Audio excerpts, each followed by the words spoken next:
SP ఆఫీస్కి SP గారిని కలవడం జరిగింది. ఏదైతే మార్నింగ్ నుంచి కూడా సోషల్ మీడియాలో నా పైన తప్పుడుగా ట్రోల్ చేయడము ఇదన్నీ ఉద్దేశించి తీసుకొచ్చినాను. అండ్ ఈ ట్రోల్ చేసే వాళ్ళ మీద కూడా గతంలో కూడా నేను కంప్లైంట్ ఇచ్చిన. ఏదైతే ఈ ట్రోల్ చేస్తుందో ఎవరో కాదు, షబ్బీర్ అలీ గారి అన్న కొడుకు అయిన షేరు.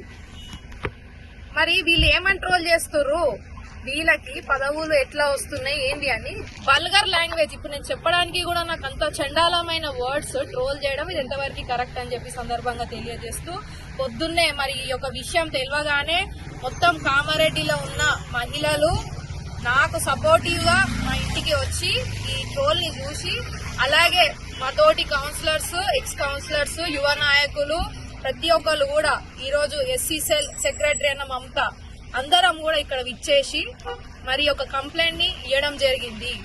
నేను ఒకటే చెప్తున్నా, ఇక్కడ నుంచి మీడియా వాళ్ళ తరఫున అందరి తరఫున ఒకటే ప్రశ్నిస్తున్నా షబ్బీర్ అలీ గారిని, ఇంకెన్ని రోజుల వారికి ఈ అరాచకాలు మీరు చేస్తారు? అంటే మీకు పని చేత కాదు, చేసేటోళ్ళకేమో చేయనియరు. పబ్లిక్ సర్వీస్ లో ఎవరైతే యాక్టివ్ ఉంటారో వాళ్ళని మీరు టార్గెట్ చేస్తారా? ఇంకెన్ని రోజుల వరకు మీ అరాచకాలు అని చెప్పి సందర్భంగా తెలియజేస్తున్నా. మన రాహుల్ గాంధీ గారు, ముఖ్యమంత్రి రేవంత్ రెడ్డి గారు యువతకి సపోర్ట్ చేయాలా, యువతని ప్రోత్సహించాలా, ముందుకు తీసుకెళ్లాలి, ఆ యువత యాక్టివ్ ఉండాలా, సోషల్ సర్వీస్ లో కూడా ముందుండాలా, ఆ మహిళలు ఇంటికే పరిమితం కాకుండా బయటకు వచ్చి మరి సోషల్ సర్వీస్ చేయాలని ఎంత యాక్టివ్ గా మాకు అందరికీ కూడా మోటివేట్ చేయడం జరుగుతుంది. కానీ ఇక్కడ ఏం జరుగుతుంది, నేను వైస్ చైర్మన్ ఉన్నప్పటి నుంచి నేను యాక్టివ్ ఉన్న కామారెడ్డి ప్రజలందరికీ కూడా నా గురించి తెలుసు. నేను చైర్మన్ గా కూడా ఎంత హార్డ్ వర్క్ చేసిన అనేది ప్రజలందరికీ కూడా తెలుసు. నేను జిఆర్ కాలనీలో చేసిన పనులు గాని, అలాగే రోడ్ల మీద వృద్ధులు ఉన్నప్పుడు వాళ్ళకి చేసిన హెల్ప్ గాని, హాస్పిటల్ ఎవరికైనా ఇబ్బందులు ఉన్నప్పుడు వాళ్ళకి చేసిన హెల్ప్ గాని, ఎవరైనా చనిపోయినప్పుడు వాళ్ళకి అమౌంట్ ఇచ్చి ఆర్థిక సహాయం చేయడం గాని, అలాగే మొన్న రీసెంట్ గా జీసీఆర్ ట్రస్ట్ నుంచి జాబ్ మేళా పెట్టి ఎంతో మంది యువకులకి జాబ్లు ఇప్పించడం గానీ, బ్లడ్ డొనేషన్ క్యాంప్స్ పెట్టడము, అలాగే వివిధ ఇప్పుడు ఇందిరమ్మ ఇండ్లు కట్టుకున్న వాళ్ళకు కూడా ఆర్థిక సాయం, మనం వాళ్ళకి ఇంట్లో కిచెన్ లో అవసరం ఉండే వస్తువులు కూడా మనం సొంత డబ్బులతోటి హెల్ప్ చేయడము, అలాగే హ్యాండిక్యాప్డ్ వాళ్ళకి కూడా వెహికల్స్ ప్రొవైడ్ చేయడము, ఇలా చెప్పుకుంటా పోతే చాలా వరకు మేము హెల్ప్ చేస్తున్నాం. నేను గాని మా husband Chandrashekar Reddy TPCC general secretary గారు ఇప్పుడు రీసెంట్లీ ఎవరైతే పేదింటి కుటుంబం నుంచి వచ్చిన మహిళలు ఏడ్చుకుంటా మా దగ్గరకు వచ్చి, అమ్మ మాకు ఆర్థిక పరిస్థితి బాగాలేదు, మా పెళ్లికి ఏదైనా సహాయం చేయండి అని అన్నప్పుడు పుస్తమెట్టలు కూడా మా సొంత నిధులతోటి చంద్రశేఖర్ రెడ్డి గారు అలాగే మేమందరం కూడా సపోర్టివ్ గా మరి వాళ్ళకి హెల్ప్ చేయడం జరుగుతుంది. మరి ఇవన్నీ కూడా షబ్బీర్ అలీ గారు జీర్ణించుకోలేకపోతున్నారు. మరి ఎందుకండి? మీరు చేయండి, మీరు రాజకీయాలు చేయండి, మీరు హెల్ప్ చేయరు, మీకు సాధనైనంత మీరు హెల్ప్ చేయరు, మేము చేసేది మేము చేస్తాము. మీరు ఇట్లా అడ్డుకోవడం ఎంతవరకు కరెక్ట్? అంటే మీరు చెయ్యరు, చేసేటోళ్ళని చేయనియరు. టార్గెట్ చేసేట్లయితే ఫస్ట్ ఒకటే రూలింగ్ పార్టీ, ఒకటే కాంగ్రెస్ పార్టీలో ఉన్న పెద్ద మనిషి చెప్తాడు, నేను సీనియర్ నాయకుడిని, నేను సీనియర్, నేను ఎప్పటి నుంచో ఉన్నా, నాకు కోస్తే కాంగ్రెస్ వెళ్తుందని మాట్లాడతారు కదా. ఇదేనా మరి మీ పద్ధతి? మహిళకి ఒక చెండాల పైన ట్రోలింగ్ చేయడము, రౌడీలని గ్యాదర్ చేసి రౌడీలను ఎన్కేసి తిప్పుకోవడము. ఈయనెవరు? ఈ పర్వేజ్ అంటే ఆయన ఎవరు? ఈయన కత్తుల దాడిలో ప్రతి ఒక్కళ్ళ కామారెడ్డిలో కూడా ప్రతి ఒక్కరికి తెలుసు ఈ పర్వేజ్ గురించి. ఈయన నేసుకొని తిరుగుతున్నాడు. 12 ఏళ్ల నుంచి ఈయన మన కామారెడ్డిలో కనిపించలేదు. మరి ఈ మధ్యలో వచ్చిండు. ఈ మధ్యలో ఈయన వచ్చినప్పటి నుంచి మళ్ళీ స్టార్ట్ అవుతుంది. అంటే ఒక హిందూ మహిళగా నాకు ఇబ్బంది పెట్టడము ఎంతవరకు కరెక్ట్ అని చెప్పి నేను షబ్బీర్ అలీ గారిని ప్రశ్నిస్తున్నా. మీ అన్న కొడుకు షేరుని, అలాగే మీ కొడుకైన ఇలియాస్ ని, అలాగే ఈ పర్వేజ్ ని, ఇంకొక పర్సన్ ఉన్నాడు, కామారెడ్డి జిల్లా పేజ్ వీళ్ళ ఆధ్వర్యంలోనే నడుస్తుంది. అది కూడా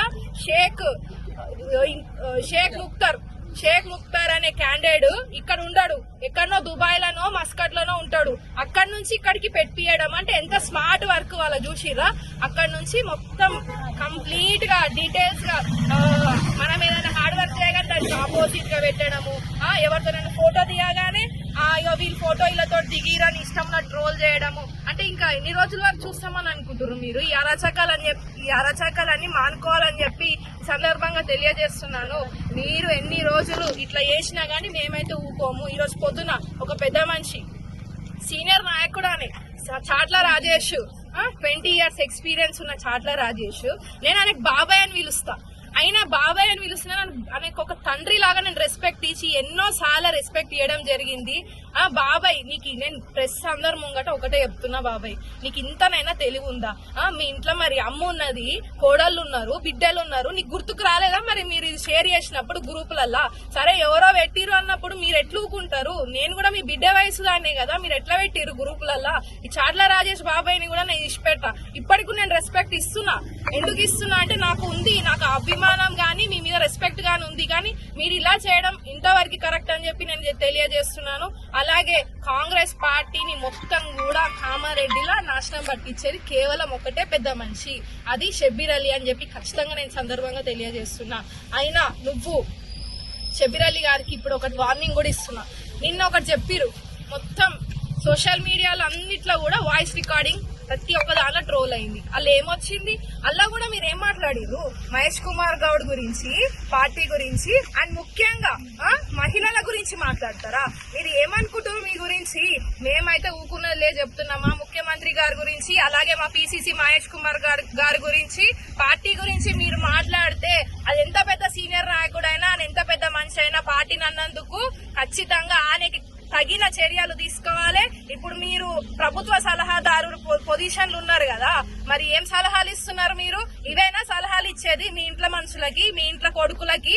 ట్రోల్ చేయరు, ఆడబిడ్డల మీద అజ్జేయరు, ఇజ్జేయరని ఇదేనా మీరు ఇచ్చే సలహాలు? మీకు ఇంతనైనా దిమాక్ ఉండాలి. అసలు ఆయనకి అన్ఫిట్ క్యాండిడేట్ ప్రభుత్వ సలహాదారుడు కూడా ఆయనకు ఉండనే ఉండదు. ఎందుకంటే ఇట్లాంటి మైండ్ సెట్ ఉన్న క్యాండిడేట్ ఉంటే కాంగ్రెస్ పార్టీకే చాలా నష్టం అని చెప్పి సందర్భంగా తెలియజేస్తున్నాను. అలాగే నిన్న వచ్చిన ఆడియో రికార్డింగ్ లో కూడా మేము మహిళలందరం కూడా విన్నాము. అందరూ కూడా కామారెడ్డిలో ఉన్న మహిళా సంఘాలతో పాటు నేను కూడా ఖచ్చితంగా మీరు కామారెడ్డికి వస్తారు కదా, అందరం కలిసి మీ దగ్గరకు వచ్చి మాట్లాడతాము. ఎందుకంటే మీరు మహిళలను అంటున్నారు, ఇది పార్టీని ప్రోగ్రామ్స్ ఇవన్నీ పక్కకు పెట్టుర్రు, మహిళల గురించి మీరు ఉద్దేశించి మాట్లాడారు కాబట్టి ఖచ్చితంగా మిమ్మల్ని మేము ప్రశ్నిస్తాము. హిందూ శ్మశాన వాటిక గురించి మేము సపోర్టివ్ గా మాట్లాడితే మీరు ఇక్కడి వరకు తీసుకొస్తారా? అంటే నేను ఒక హిందూ మహిళగా మీరందరు నన్ను అడ్జేస్తారా? ఈ షబ్బీర్ అలీ గారిని, ఇలియాస్ గారిని, షేరు గారిని, అలాగే ఎవరైతే దీని వెనుక ఉన్నారో ప్రతి ఒక్కరిని కూడా నేను అసలే వదిలిపెట్టానని చెప్పి సందర్భంగా తెలియజేస్తున్నాను. ఒక మహిళ లీడర్ గా నేను ఇంకా ముందుకు ఎదుగుతాను. ఇట్లనే పబ్లిక్ సర్వీస్ చేసుకుంటా ముందుకు పోతాను. మీరు ఏం చేసుకుంటారో చేసుకోరు, నేను దేనికైనా రెడీ. కామారెడ్డి ప్రజలందరికీ కూడా గడ్డం ఇందుప్రియ గురించి, గడ్డం ఇందుప్రియ క్యారెక్టర్ గురించి, ఆమె ఎట్లా సోషల్ సర్వీస్ చేస్తుందో ప్రతి ఒక్కరికి కూడా తెలుసు. ఈ హిందూ ముస్లిం మధ్యలో మీరందరూ కూడా ఇది ఒక పేజ్ డ్రామా క్రియేట్ చేయకండి. ఒక హిందూ మహిళగా నేను హెచ్చరిస్తున్నాను. మీరు ఇట్లాంటివి అరాచకాలు మానుకోకపోతే మేము యువ నాయకులం అందరం కూడా మిమ్మల్ని వదిలిపెట్టామని చెప్పి సందర్భంగా తెలియజేస్తున్నాను. ఖబర్దార్ షబ్బీర్ అలీ అని చెప్పి తెలియజేస్తూ ముగిస్తున్నాను. Thank you so much. అలాగే ఈ రోజు ఇచ్చిన కంప్లైంట్ కి ఖచ్చితంగా పిఎస్ లో ఇచ్చిన మేము ఎస్పీ సార్ కి కంప్లైంట్ ఇవ్వడం జరిగింది. సరైన న్యాయం చేస్తారని చెప్పి న్యాయస్తులని నేను ఖచ్చితంగా కోరుకుంటూ ఇట్లాంటి వాళ్ళని కామారెడ్డి నుంచి కచరాలంతా కూడా తొలగించాలని చెప్పి తెలియజేస్తూ రాబోయే కాలంలో ఇలాంటి సోషల్ మీడియాలో ఏ మహిళకి కూడా పెట్టిన గడ్డం ఇందుప్రియ మాత్రం ఖచ్చితంగా ఊకోదు. మహిళలందరి తరఫున ఖచ్చితంగా నిలబడతానని చెప్పి సందర్భంగా తెలియజేస్తూ ఈ విషయాన్ని నేను ఎప్పుడు ఎమ్మెల్యే ఎలక్షన్లప్పుడు మా కుటుంబ సభ్యులం అందరం కలిసి ఇంట్లోకి బయటికి వెళ్లి ఎంతో హార్డ్ వర్క్ చేయడం జరిగింది. అన్నగారి గురించి, పార్టీ గురించి కష్టపడ్డాము. ఇప్పుడు రేవంత్ రెడ్డి గారు ముఖ్యమంత్రి అయినారు. రేవంత్ రెడ్డి గారికి ఏంటంటే మేము మా ఫ్యామిలీ పైన మంచి ఒపీనియన్ ఉంది, మేము హార్డ్ వర్క్ చేసినామని చెప్పి. ఇప్పుడు ఈ పదవులు వస్తున్నాయి, ఏడికేనా వస్తున్నాయి అంటే ఎవరైనా పార్టీలో హార్డ్ వర్క్ చేస్తే కాంగ్రెస్ పార్టీలో కష్టపడిన వాళ్ళకి పదవులు వస్తాయి. సో పదవులు వచ్చినంత మాత్రాన ఇది ఎంతవరకు ఏడ్చుడు, ఇది ఎంతవరకు సోషల్ మీడియాలో ట్రోల్ చేసుడు, ఇది ఏం న్యాయం అని చెప్పి సందర్భంగా తెలియజేస్తున్నాను. అలాగే రేవంత్ రెడ్డి గారికి మా గురించి గాని, మా హార్డ్ వర్క్ గురించి గాని ప్రతి ఒక్కటి కూడా తెలుసు. మేము ఫ్యూచర్ లో కూడా ఇది రాహుల్ గాంధీ గారి దగ్గరికి కూడా ఈ అరాచకాల గురించి కూడా నేను ప్రతి ఒక్కటి కూడా విషయం తీసుకెళ్తాను.